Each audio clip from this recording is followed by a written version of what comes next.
Start. अब हमने clavicle के ऊपर अटैचमेंट्स पढ़नी है। इसमें कुछ मस्कुलर अटैचमेंट्स होती हैं, कुछ लिगामेंटस अटैचमेंट्स होती हैं। अब हम बारी बारी सारी अटैचमेंट्स देखते हैं। उसको मैं साथ साथ आपको स्केलेटन में भी दिखाता जाऊंगा इसकी अटैचमेंट किस तरह से होती है। मीडियल टू थर्ड्स की बात करते हैं। पहले मीडियल टू थर्ड्स के एंटीरियर सरफेस के ऊपर अटैचमेंट है पेक्टोरलिस मेजर की। ये सामने लगा हुआ है पेक्टोरलिस मेजर। इसको अगर आप उसमें देखें स्केलेटन में, तो ये आपको पेक्टोरलिस मेजर नजर आ रहा है। ये भी लेफ्ट साइड की क्लेविकल है।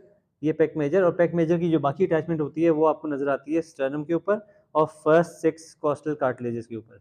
यहाँ से ये उठता है और जाके बाइसेपिटल ग्रूव ऑफ ह्यूमरस के लैटरल लिप के ऊपर लगता है। नेक्स्ट अटैचमेंट अगर आप देखें तो इसके सुपीरियर सरफेस पे अटैचमेंट आती है स्टर्नोक्लीडोमास्टोइड की। इस बोन के ऊपर ये लगा हुआ है स्टर्नोक्लीडोमास्टोइड। अब इसको स्टर्नोक्लीडोमास्टोइड क्यों कहते हैं? क्योंकि इसकी एक अटैचमेंट स्टर्नम पे यहाँ होती है, दूसरी अटैचमेंट क्लेविकल पे, क्लेविकल से बनाया उन्होंने, और तीसरी अटैचमेंट इसकी मैस्टोइड प्रोसेस पे यहाँ पे होती है। तो ये मसल यहाँ से मैस्टोइड प्रोसेस से आके क्लेविकल और स्टर्नम के ऊपर लगता है, इस चीज़ को स्टर्नोक्लीडोमास्टोइड कहते हैं। इस बोन के ऊपर आपको स्टर्नोक्लीडोमास्टोइड ये नजर आ रही है अटैचमेंट। उसके बाद चलते हैं इसकी इन्फीरियर सरफेस पे। तो इन्फीरियर सरफेस पे यहाँ जो सब क्लेवियन ग्रूव था, इसके अंदर एक लंबी सी अटैचमेंट आपको नजर आ रही है। ये मीडियल टू थर्ड वाले एरिया में भी है और लैटरल वन थर्ड में भी थोड़ा सा एक्सटेंड करता है सब क्लेवियन ग्रूव। इसके अंदर जो अटैचमेंट है वो आपकी सबक्लेवियस मसल की, और इस सबक्लेवियन ग्रुप के दोनों लिप्स के ऊपर दोनों साइड पे जो ग्रीन कलर की अटैचमेंट दिखाई गई है ये क्लेवी पेक्टोरल फेशिया की है। अब इस बोन के अंदर ये अटैचमेंट नीचे आ जाएगी, तो हो सकता है आपको इस कैमरे में नजर ना आ रही हो, लेकिन ये अटैचमेंट यहाँ नीचे बनेगी क्लेवी सबक्लेवियस मसल की और उसके साथ क्लेवी पेक्टोरल फेशिया। लैटरल एस्पेक्ट पे आ जाएं तो लैटरल वन थर्ड के ऊपर एंटीरियर एस्पेक्ट जो था, anterior border of the lateral one third, यहाँ पे अटैचमेंट आती है डेल्टोइड की। अब इस स्केलेटन पे देखें तो डेल्टोइड की अटैचमेंट एक बड़ा सा मसल होता है जो कॉन्टूर ऑफ शोल्डर बना रहा होता है।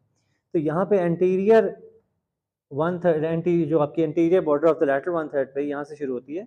उसके बाद यहाँ पे इसके साथ स्कैपुला लगा हुआ है। तो एक्रोमियन प्रोसेस ऑफ स्कैपुला के लैटरल बॉर्डर पे भी आएगी और उसके स्पाइन के इंफीरियर लिप के ऊपर भी जाएगी। तो ये पूरा मसल यहाँ से शुरू होकर क्लेविकल के एंटीरियर बॉर्डर तक आ रहा है। नेक्स्ट अटैचमेंट अगर हम देखें तो लैटरल वन थर्ड के पोस्टीरियर बॉर्डर पे चलते हैं। यहाँ जो ब्लू कलर की अटैचमेंट बनी हुई है ये है आपकी ट्रेपीजियस मसल की अटैचमेंट। अब ट्रेपीजियस की एक बड़ी अटैचमेंट होती है, लेकिन इसमें आपको मैं स्कैपुला और क्लेविकल पे दिखा देता हूँ। इसको हम बैक साइड पे ले जाएं तो ये जो आपको बॉर्डर नजर आ रहा है ये posterior border of the lateral one third of clavicle है। यहाँ से ट्रेपीजियस की अटैचमेंट चलना शुरू होती है और उसके बाद ये एक्रोमियन प्रोसेस से होती हुई upper lip of the spine of scapula के ऊपर जाती है। ये पूरी अटैचमेंट ट्रेपीजियस मसल की है। बाकी अटैचमेंट इसकी हम बैक के मसल्स के साथ पढ़ेंगे। ये तो होगी अटैचमेंट्स मस्कुलर। आगे हम चलते हैं लिगामेंटस अटैचमेंट्स। लिगामेंट्स के पहले हम सबसे पहले देखेंगे जो दो जॉइंट्स बनते हैं इस बोन के, उसके साथ कौन कौन सी अटैचमेंट होती है। मीडियल एंड पे स्टर्नोक्लेविकुलर जॉइंट बन रहा था और यहाँ पे एक फैसेट था फॉर द स्टर्नोक्लेविकुलर जॉइंट। इसके सराउंडिंग, इसके मार्जिन के ऊपर जो लिगामेंट लगेगा उसको हम capsular ligament of sternoclavicular joint कहते हैं। यहाँ पे अगर देखें तो कैप्सुलर लिगामेंट इधर नीचे आपको मार्जिन पे नजर आएगा, क्योंकि ये आपका स्टर्नोक्लेविकुलर जॉइंट बन रहा है, तो ये इस मार्जिन के ऊपर आपको नजर आएगा। उसके बाद लैटरल एंड पे आ जाएं तो यहाँ पे एक फैसेट होता है जिसने एक्रोमियोक्लेविकुलर जॉइंट बनाना होता है। तो ये भी एक साइनोवियल जॉइंट है, इसके मार्जिन पे भी capsule of the acromioclavicular ligament लगा होगा।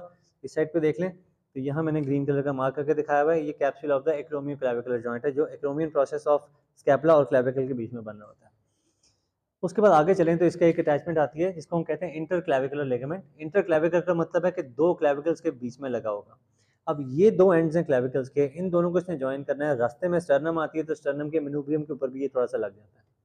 तो इंटरक्लेविकुलर लिगामेंट की अटैचमेंट जो है वो ये आपके medial two third of medial end of the clavicle के ऊपर शुरू होता है एक साइड से, दूसरी साइड पे जाके लगता है। रास्ते में ये मेनुब्रियम के ऊपर भी लगा होता है। तो इस बोन पे अगर आप देखें तो ये आपको अटैचमेंट नजर आ रही है इंटरक्लेविकुलर लिगामेंट। अब इंफीरियर सरफेस पे मीडियल टू थर्ड पे हमने एक ओवल इंप्रेशन देखा था ये वाला। इस ओवल इंप्रेशन पे एक लिगामेंट लगता है जिसको हम कहते हैं कॉस्टोक्लेविकुलर लिगामेंट। कॉस्टो का मतलब होता है रिब, और कॉस्टोक्लेविकुलर लिगामेंट जो होता है वो फर्स्ट कॉस्टल कार्टिलेज से शुरू होकर इंफीरियर सरफेस ऑफ क्लेविकल तक जाएगा। तो ये आपका पड़ा हुआ है फर्स्ट कॉस्टल कार्टिलेज, यहाँ से शुरू होना है इस लिगामेंट ने और नीचे इस ओवल इंप्रेशन पे लगना है जो हमने इस बोन पे उल्टा करके देखा है नीचे से। उसके बाद मजीद लैटरल साइड पे जाएं तो आपको यहाँ पे एक लिगामेंट, आपने एक चीज देखी थी जिसको हमने कहा था कोनोइड ट्यूबरकल और साथ एक ट्रेपेजॉइड रिज। अब इस एंड के बिल्कुल नीचे आपका स्कैपुला का कोराकोइड प्रोसेस पड़ा हुआ है। अब कोराकोइड प्रोसेस से यहाँ पे जो लिगामेंट लगेगा उसको कोरैकोक्लेविकुलर लिगामेंट कहेंगे। अब कोरैकोक्लेविकुलर लिगामेंट के हम दो पार्ट्स बनाते हैं। दो पार्ट्स क्यों कहेंगे? एक पार्ट जो कोनोइड ट्यूबरकल पे लगा हुआ है उसको हम कहेंगे कोनोइड पार्ट ऑफ कोरैकोक्लेविकुलर लिगामेंट, और दूसरा जो उसके ट्रेपेजॉइड रिज के ऊपर लगा हुआ है उसको हम कहेंगे ट्रेपेजॉइड पार्ट ऑफ कोरैकोक्लेविकुलर लिगामेंट। एक ही लिगामेंट है, उसकी अटैचमेंट्स की बेस पे हम इसके 2 पार्ट्स डिवाइड करते हैं। तो ये थी फीचर्स और सारे आपकी जो अटैचमेंट्स ऑफ क्लेविकल।